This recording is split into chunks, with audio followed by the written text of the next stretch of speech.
cancel pillows in the Chevy. Just like a dot, laying low, hitting heavy. Take your time, let me know when you're ready.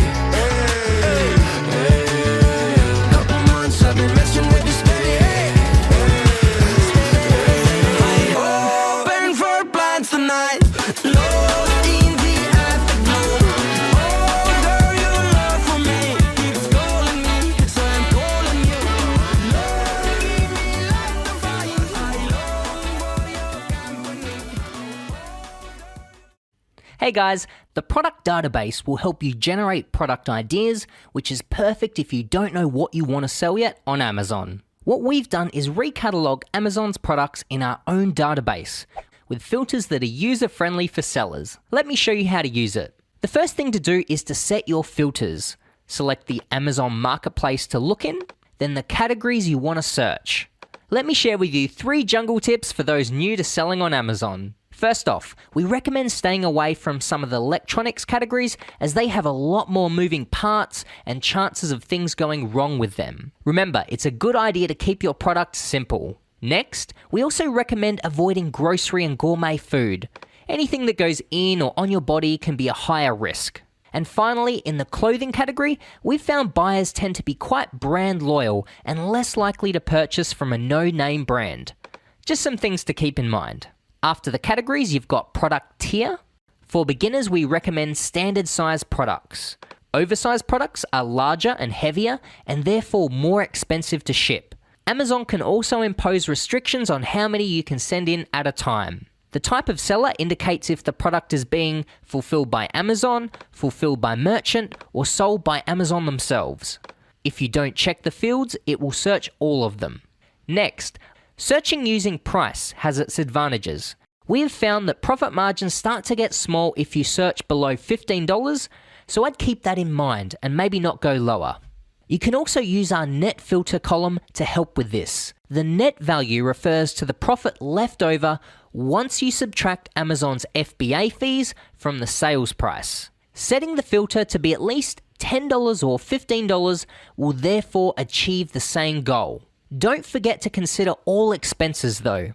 In addition to Amazon's fees, you also need to factor in the wholesale cost of your product and how much it will cost for you to ship it from the supplier to Amazon. For instance, if your product costs $5 per unit and $1 per unit for shipping, and you want at least a $10 profit margin, then you will need to set your minimum net amount to $16 to cover these expenses and still achieve the profit margin you're after.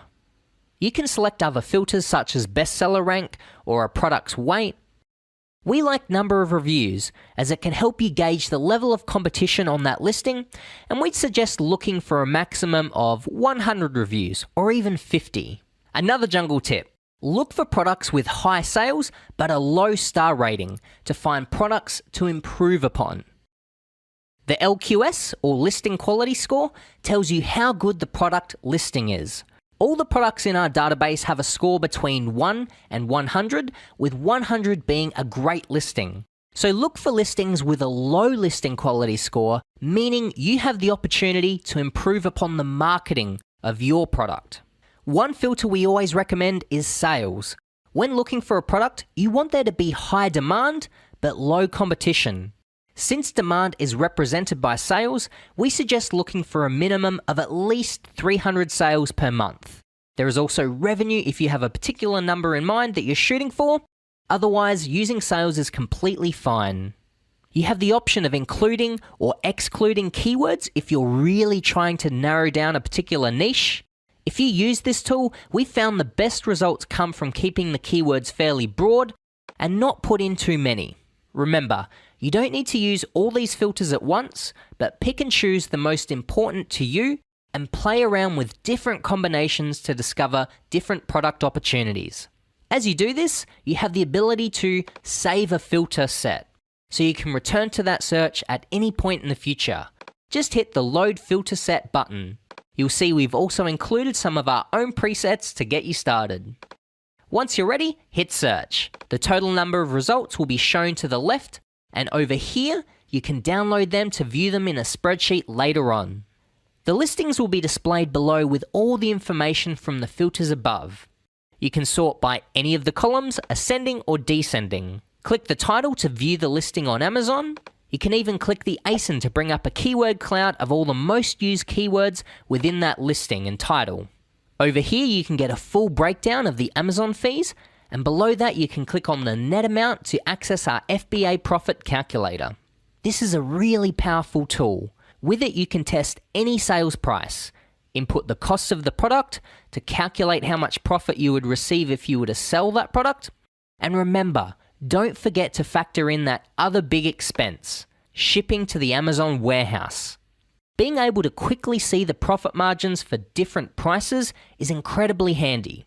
On the right hand side, you've got the ability to add any listing of interest to the product tracker. We update all the sales estimates regularly, but if you want to know it down to the minute, then click Refresh Product Data. And that is the product database. Good luck scouting, and please feel free to reach out if you have any questions.